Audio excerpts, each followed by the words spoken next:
Independentemente de quanto de capacidade você está trabalhando, independentemente de quanto de potência você está aplicando. Agora imagine a situação que você não consegue fazer essa transferência, passar de um para o outro.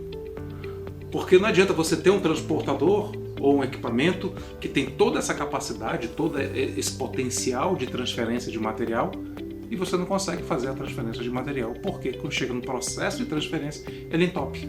Ou quando você, na melhor das hipóteses, quando você consegue fazer essa transferência, mas quando o material vem e toca no transportador de recebimento, ele toca desalinhado, então ele começa a desalinhar o transportador, que você vai ter que fazer paradas, programadas ou não, constantes, para realinhar esse transportador. O que a JJL se especializou? Se especializou justamente neste ponto.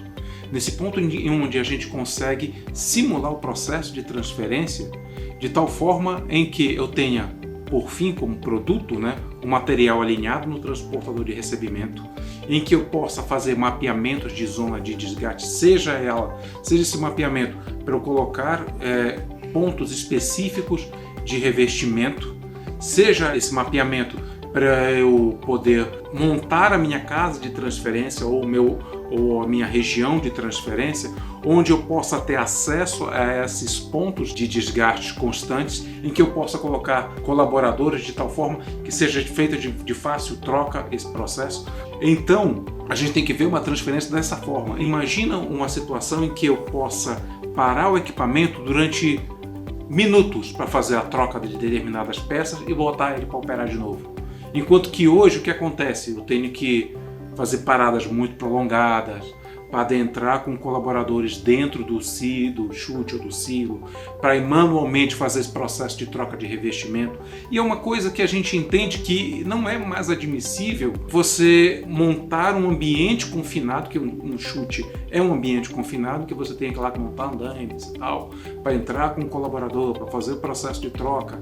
A gente entende que isso é uma tecnologia já ultrapassada, que hoje, com as ferramentas que nós temos, a gente consegue montar esse processo de transferência de uma forma inteligente, de uma forma ordeira, de tal forma que eu possa programar as minhas intervenções sem grandes sortilégios, sem o fantasma de um entupimento, de uma obstrução e uma parada não programada. Tem empresas que já nos relataram aí que 50% de todas as paradas não programadas deles são em função de chutes entupidos e de obstruções. Então imagina numa usina que 50% de todas as paradas delas são em relação à não continuidade do processo em função de uma obstrução. Então hoje temos tecnologia para fazer isso. Hoje temos tecnologias para fazer vários processos de simulação e montar a melhor configuração, seja do chute, seja do silo, seja do próprio transportador.